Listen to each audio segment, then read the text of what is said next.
نا آنکھیں بڑی خوبصورت ہیں، اس کا صاف مطلب ہوتا ہے کہ چہرہ اتنا خوبصورت نہیں ہے، آنکھیں بڑی خوبصورت ہیں، یار ان کے بال بڑے خوبصورت ہیں، یار اس کی باڈی بڑی خوبصورت ہے۔ اور میرا نبی کیا تھا، اس رب کی قسم جس نے مجھے یہاں کھڑا کیا، آپ کو جمع کیا، ناخن ایک بال سے لے کر پاؤں کے ناخن تک جدھر سے دیکھو گے حسن ہاتھ باندھ کے کھڑا تھا۔ قسیم،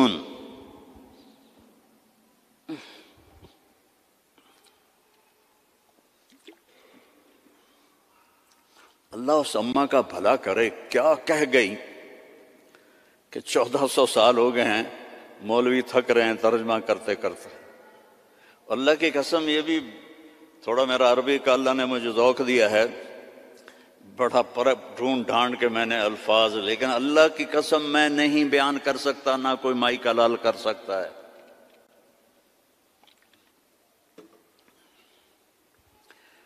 قسیم، آگے سے دیکھو، پیچھے سے دیکھو، دائیں سے دیکھو، بائیں سے دیکھو، سر کو دیکھو، ماتھے کو دیکھو، آنکھوں کو دیکھو، بھووں کو دیکھو، ناک کو دیکھو، داڑھی کو دیکھو، گردن کو دیکھو، سینے کو دیکھو، ہاتھوں کو دیکھو، رانوں کو دیکھو، حسن ہی حسن ہے۔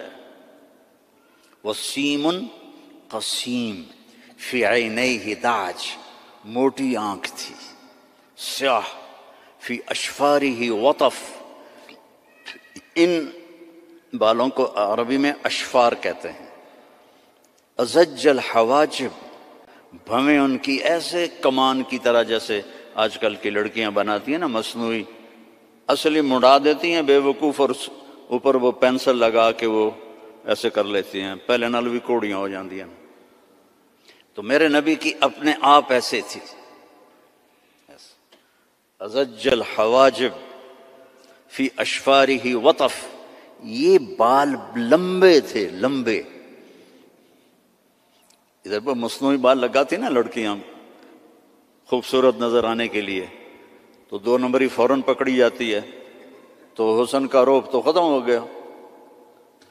فی اشفارہ وطف، لمبے بال تھے یہ۔ جنت کی حور، اللہ کے نبی نے فرمایا اس کا قد ہوگا 60 ہاتھ، 130 فٹ۔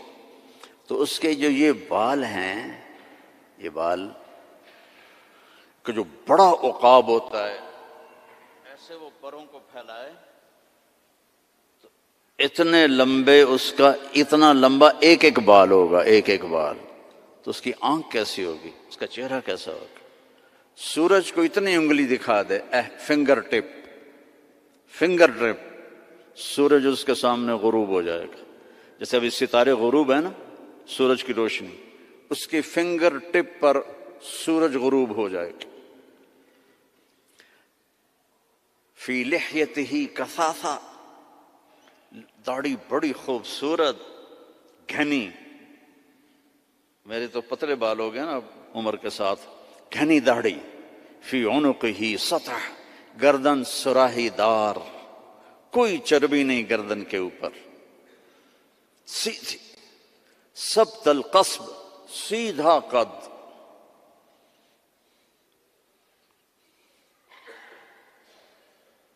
طویل الزندین، لمبے بازو، رحب الراحہ، کھلی ہتھیلی، سائل الاطراف، لمبی انگلیاں، سواء البطن والصدر، سینہ پیٹ برابر۔ اگر ہم اس کی نقل اتار لیں تو اللہ ہمیں پاس کر دے گا۔ یہاں نقل لگاتے ہیں لڑکے ہیں، یہاں تو کالوں کی بادشاہی ہے، اور بھی زیادہ لگتی ہوگی۔ میں بھی ہمیشہ نقل مار کے پاس ہوتا تھا، چونکہ مجھے پڑھنے کا شوق تو تھا نہیں، مجھے تو گانے کا شوق تھا۔ جنید جمشید تو بعد میں گلوکار بنا، میں 60s میں گلوکار تھا، primary school, high school, government college Lahore جیسے کالج میں۔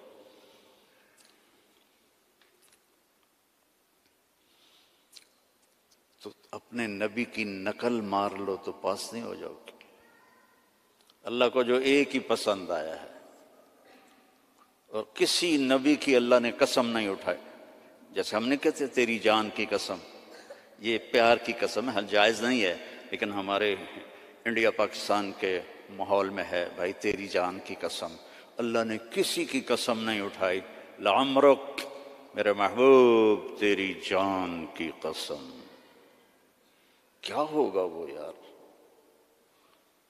اس کو سیکھو، اس کو پڑھو، اس کو فالو کرو، اس کی زندگی اپناؤ۔ ایک حدیث بتا کے اجازت لیتا ہوں۔ میرے نبی نے فرمایا 4 کام کر لو، دنیا بھی تمہاری، آخرت بھی تمہاری۔ اے پنجواں انگوٹھا میں نہیں رلایا، 4 کام کر لو۔ کیا ہے؟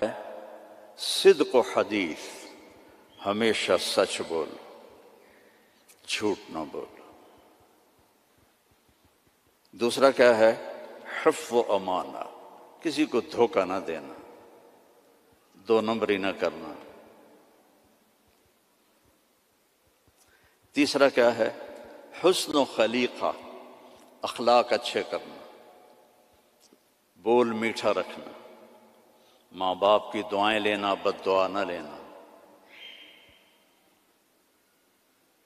امام بخاری نے الادب المفرد میں کتاب التاریخ میں انہوں نے واقعہ نقل کیا ہے کہ ایک گاؤں میں پہنچے تو عصر کے بعد ایک قبر پھٹی اور اس میں سے ایک شخص نکلا اور اس کا چہرہ سر گدھے کی طرح تھا، تو اس نے 3 دفعہ جیسے گدھا آواز نکالتا ہے اور پھر قبر میں گیا اور قبر بند ہو گئی۔ انہوں نے حیران ہو کے پوچھا یہ کیا بھائی؟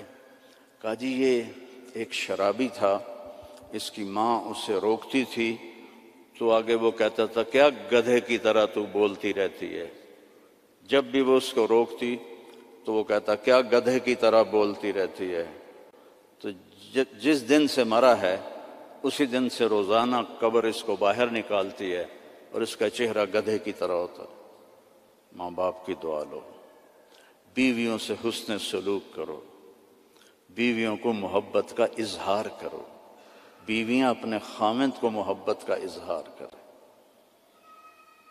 اس سے محبت بڑھ۔ اولاد کو گلے لگاؤ، بار بار حق کرو، یہ نہیں کہ بڑے ہو گئے ہیں اب کیا کرنا ہے۔ اس سے محبت بڑھتی ہے، ان کو عزت بھی دو، ان کو پیار بھی دو۔ وہ خود بھی اولاد والے ہو گئے ہیں پھر بھی انہیں بچہ بنا کے سینے سے لگاؤ، دیکھو پھر اس کے کیا اثرات ہوتے۔ آج تک میرا یہی عمل ہے۔ جب سے میں نے اللہ کے نبی کی سیرت پڑھی، اللہ نے مجھے توفیق دی ہے، میری بچیاں آ جائیں میں کھڑا ہو جاتا ہوں۔ ہم تو ذمہ دار لوگ ہیں، ہم تو پیو کے واسطے نہیں کھڑے ہوتے، جو ہمارا تکبر ہے۔ جب سے میں نے پڑھا ہے میں اپنی بچیوں کے لیے کھڑا ہو جاتا ہوں۔ یہ عزت دو اپنی اولاد کو، وہ تمہیں دل سے پیار کریں۔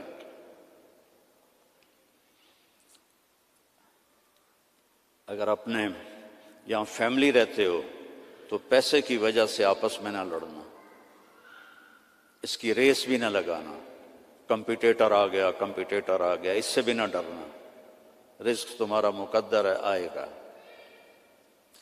یہ جو غریب لوگ کالے ہیں ان پہ خرچ کیا کرو، زکوٰۃ تو اپنوں کو دو لیکن صدقات خیرات ان کو دیا کرو۔ یہ بیمار ہوں ان کا حال پوچھا کرو، ان کی شادی ہو ان کو مبارک دیا کرو، یہ مر جائیں ان کا افسوس کیا کرو، اسی سے یہ ایمان میں آ جائیں گے۔ آپ لوگوں نے 2 سیکشن بنا دیے ہیں، ایک ایشین سیکشن ہے اور ایک افریقن سیکشن ہے، دونوں میں کوئی ملاپ نہیں ہے۔ میرے نبی نے سب کو اکٹھا کر دیا، حبشے کے بلال، ایران کے سلمان، روم کے صہیب، سب کو اکٹھا کر دیا۔ یہودی لڑکا بیمار ہوا، کتنی دور رہتا تھا؟ 7 میل دور رہتا تھا۔ بنو قریظہ مسجد قباء سے آگے رہتے تھے۔ آپ کو پتہ چلا تو آپ اس کا حال پوچھنے پیدل گئے، پیدل، یہودی لڑکا، چاچے دا پتر نہیں، یہودی لڑکا، آگے وہ مر رہا تھا تو اور اس کا باپ اس کے سرحانے تورات پڑھ رہا تھا۔ آپ نے کہا بیٹا قل لا الہ الا اللہ، تو اس نے باپ کو ایسے دیکھا تو انہوں نے کہا اتے ابو القاسم، پتا تھا بدبخت کو سچا نبی، انہوں نے کہا ابو القاسم کی مان لو، تو اس نے کلمہ پڑھا اور جان نکل گئی۔ میرے نبی کھڑے تھے نا، اب ایسے ہو گئے یہ پنجوں کے اوپر، واہ واہ اللہ نے اس کو میرے ذریعے سے جہنم سے بچا لیا۔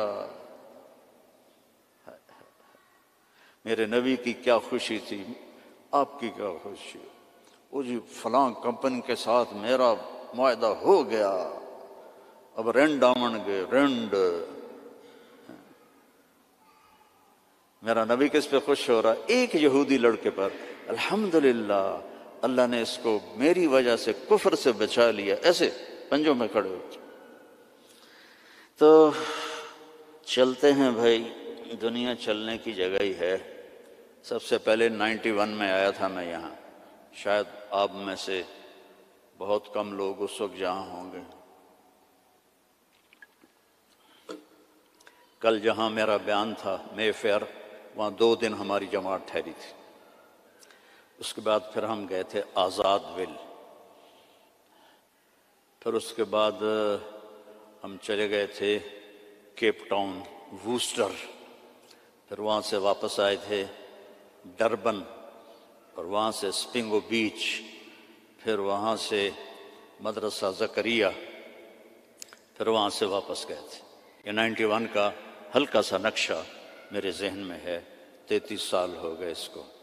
تو اس وقت جو وہاں اجتماع تھا مولانا صاحب، اتنا مجمع تھا جتنا یہ بیٹھا ہوا، ووسٹر کا اجتماع نام رکھا تھا اجتماع، اور اتنے لوگ تھے جتنے یہ بیٹھے ہوئے۔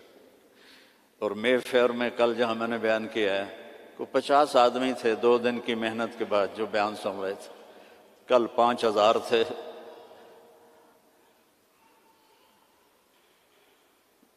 مسجد ہی تنگ پڑ گئی تھی۔